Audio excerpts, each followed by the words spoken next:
సంపూర్ణేందుముఖి కురంగనాయన పినస్తని దక్షిణ మృద్వంగి వికచారవింద సురభియ శ్యామద గౌరుద్యుతి అల్పహార రథ విలాసకుల హంసస్వహ సద్గతి దేవభూజానపర శ్యానాయక పద్మిని. నాయకులను గురించి పంచసాయకుడు ఇలా చెప్పుచున్నాడు. పద్మిని అది శ్రీముఖము పూర్ణచంద్రుని వలె అందముగా ఉండెను. లేడు కన్నుల వంటి కన్నులు, బలిసిన స్తనములు, దయ స్వభావం కలిగి ఉండెను. కమలము వలె మృదువైన సుగంధయుతమైన అవయములు కలిగి ఉండెను.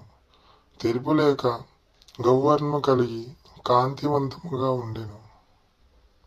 అల్పాహారము, శృతమునందు నేర్పు, హంసస్వనము, రజస్వభావము, దైవ గురుభక్తి కలిగి ఉండెను.